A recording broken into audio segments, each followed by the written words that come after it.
Doomfist. After reading his lore, it's easy to tell how devastating of a character he is.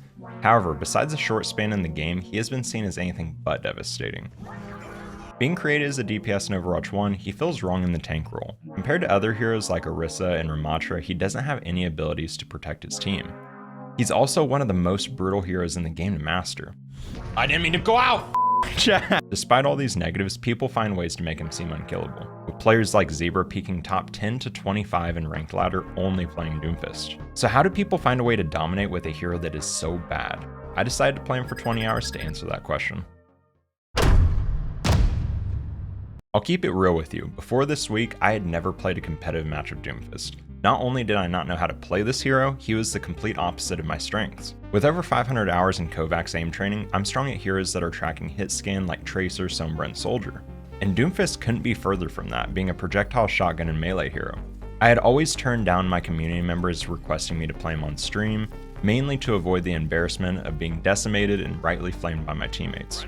But hey, improving your weaknesses is one of the best ways to improve as a person and a gamer, and I am no exception. Doomfist is an interesting tank because he lacks the ability to protect his team like other tanks. So how can he help his team? This is one of the first questions I had to ask myself. At first I tried playing him like I would Tracer, annoying the enemy team while trying to stay alive. However, I found this tactic wasn't very effective in Platinum lobbies. With not so confident teammates, nothing was dying. This reminded me how, during my 20 hours on D.Va, I realized you have to play differently in different ranks. This would be my first lesson. I had to set my teammates up for easy kills and expect nothing in return from them. The first few hours went as I expected. I was called useless and felt like I was getting no help at times. Yeah, there's nothing. I'm helpless. I can't do anything. I even ran into the same toxic DPS in back-to-back games who decided to AFK and spawn simply because I wouldn't swap to the tank he wanted. I did get a win in my third game, however, but that did not stop the losses from piling up. Even though teammates felt like the issue, I had to be honest with myself that my mechanics were, to be frank, horrible. Don't ask questions. I wanted her! I wanted her! No! Oh my god! I even lost multiple 1v1s against DPS like this one against Ashe, where I even used my ult to no avail.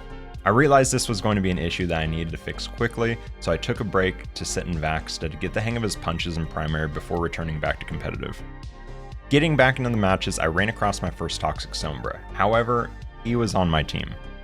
No, dude, that's not what I said. Okay, what'd you say? I was talking about. It's all good. We got this. Fucking, you guys just cannot understand. After losing the first round, I knew that we had to get our act together. So instead of continuing the toxicity, we started coordinating and got the win with some big plays along the way. 1, EMP, go. 3-1, 0-1. This shows no matter how toxic a teammate is, the best thing you can do is keep your head down and focus on what you can do better. But what's worse than a toxic teammate? The defender of Numbani herself, Orisa, and oh boy, did I get the javelin. This was the first time I had faced an Orisa, and yeah, I can now vouch she was built to stop Doomfist. With every attempt to hold or make space, the robotic horse denied or manhandled me with her javelin. I was asked to swap, and quite honestly, I wanted to. But the rule for this week was the first 2 days I could not swap no matter how painful it got. Dude, I'm just getting stopped from every cooldown, dude. The first 4 hours ended negatively in the win-loss column, but overall, it didn't go as bad as I expected. But that wouldn't last long. The next day, I endured the most painful 4 hours of gaming that I had ever experienced. I'm gonna lose my mind. Last week during my 20 hours on D.Va, I noticed that as I got better, the more counters I ran into. This would end up being 10 times worse on Doomfist. With D.Va, I could ignore Zarya or stay out of main Symmetra's range. However, on Doomfist, this simply wasn't possible. Every game contained an Ana, Orisa, Hog, Brig, Sombra, the list goes on, and these counters were not heroes I could simply avoid. Doomfist's abilities are cyclical, much like a fighting game, but unlike those games, I couldn't just button mash my way to victory. I would be sent back to spawn if I made a single mistake, and that's precisely what happened to me, over and over again. Sometimes even by my own hand, or should I say fist. When I say things went terrible, boy did it go wrong. I ended up getting my first ever 15 lost cards since I picked up Overwatch 2. Lucio! For the first time, I wasn't having any fun with the hero. I wanted to be done, I wanted to move on, do something else. Something had to change, so I called my buddy Akash, a previous top tank and a Doomfist enjoyer, to help find the way. He met with me the next day. Akash would join me in a Discord call to help me find the Doomfist way. First, I asked him about the glowing Orisa issue, and he said this. You're gonna shoot her like 2 or 3 times. She's gonna press E, and then you should go for a punch. She'll use gold after, and then you can go in. Because your punch is 3 seconds cooldown, it'll come back. Not only this match did I have issues with the Orisa, I also had to figure out how to deal with the Widow that was ravaging my team. While we did end up losing, I pulled off this play to cap the first point in overtime, and it really opened my eyes to the carry potential of Doomfist, even with a DPS going 8 and 23. While it only lasted about 30 minutes, his advice helped make things click before I was thrown back to the wolves. Interestingly enough, most people don't feel gradual improvement. They practice their craft for hours and randomly it all clicks. And for me, this came around hour 10, about an hour after coaching. I quickly found myself denying all kinds of ultimates, even punching out a Junkrat's tire and punching out a far from the sky. I was finally beginning to have fun and understand why so many players suffered through the counters to enjoy this hero. I also realized how I was supposed to protect my team without the standard tank kit. If you want to learn Doomfist, you have to learn to cancel everything. Even some ultimates that can't be cancelled, like Ash's Bob, can be handled with a simple punch. Oh, big plays! I was on top of the world. My chat convinced me to buy and equip the infamous voice line to solidify myself as a Doom main. However, this did backfire as I bound the wrong thing. With the day ending, I had completely forgotten that after day 2 I was allowed to swap to Winston if my team needed it. I held myself to only one option to avoid swapping too much and focus on Doomfist, but not completely throw for my teammates. While I didn't use the swap to Winston during the day, I did have a little fun with the swap to Bamboozle this DPS later on. Counter picking, bitch. Season 6 had finally arrived and I eagerly logged in to check the updates before stream started. My eyes immediately locked onto a Doomfist skin I thought I'd never see again. They brought it back during my Doomfist week. That's just a sign. While I understand that skins aren't everyone's cup of tea, after 3 long days of mastering Doomfist, I had to buy my favorite skin to use for the last 2 days. Was I really becoming a Doomfist main? Well, if I was determined to look good while doing it, and oh yeah, he also got a nice little buff. I felt a newfound sense of motivation as soon as I equipped the new skin. I started the day off strong with a 5 and 2 card, my best yet.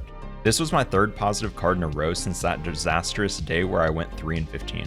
The day was filled with even more progress, including shutting down a Genji blade for the win and defeating several skilled Doomfist mains, one of whom even complimented my skills. With that, I was ready to commit to the role of a Doomfist main, using my hard-earned competitive points to buy his Golden Gauntlet. And let me tell you, the Golden Gauntlet on the Thunder skin may be my new favorite golden gun. What's your favorite golden gun and skin combination? Let me know in the comments below. With my new pay-to-win combo, I completed my first undefeated Doomfist card. If you had told me on the second day when I went 3 and 15 that I would soon be wielding the Golden Fist confidently, I would have never believed you. But after 13 hours of gameplay, I had become a true Doomfist enthusiast. While the last 2 days had been nothing but progress and momentum, it eventually had to come to an end. There's a reason that the 50-50 Overwatch is a meme, and man, did the final day feel that way. I ended up going 5-5 on back-to-back cards. For me, this confirmed that Overwatch wants you to win as much as you lose. All jokes aside, no matter how good you are, this is a team game, and we're all human. You won't win every game, and days like this reminded me that wins don't always mean progress. Even with a 10 and 10 record, I was still making plays like this. This poor Zen dude, that Zen just had no clue what was going on. I don't know how I didn't kill Junkrat. He's so far freaking low. Nice. I was having much more fun on the hero than I expected on day 1. I even ran into a fellow streamer named Kitty. We had a team with great vibes and communication on Blizzard World. It was fantastic to see what I could accomplish on Doomfist given a team that wanted to succeed. Later in the day, I also went 28 and 3 to come back from a 30 to 114 meter deficit in overtime to win a push map. Let this be a reminder to everyone that looking at the win-loss at the end of the day isn't always a great idea. On some of your best playing days, you'll go negative, and on some of your worst, you'll win somehow. It is what it is. Do your best to enjoy the journey like I did while punching Faraz out of the air. We got her! So it's time to answer the question, is Doomfist as bad as people make him out to be? If you would have asked me after day 2, it would have been an immediate yes. However, after spending 20 hours playing him, I can confidently say this is not the case. There's a reason that people fall in love with this hero and one-trick him more than any other tank. Once you hit that learning sweet spot, he starts to be a lot of fun and feels extremely rewarding to play. With that said, there are 2 issues that lead to people's misconception of him. First, he's one of the most brutal heroes to learn alongside my main Tracer. It took me 10 hours to have any idea what I was doing, and that was with a decent foundation of gaming skills. This learning curve is going to be too steep for most players, and they'll just be quick to dismiss him as a bad hero. The second issue is his counters and lack of viability into them. As said before, most counters can be played into or avoided, but for Doom, so much can mess him up that it's almost impossible to avoid them. Being a proud owner of the Thunder skin and Golden Fist, I'll definitely be playing more Doomfist going forward. Well, at least until the entire enemy team is counterpicking me. Next week I'll be spending 20 hours learning Junker Queen. If you want to witness my struggles and successes, join me live on Twitch every Monday through Friday, 2 p.m. through 6 p.m. CST. It'll likely be another week filled dueling against the defender of Numbani, Orisa, all over again.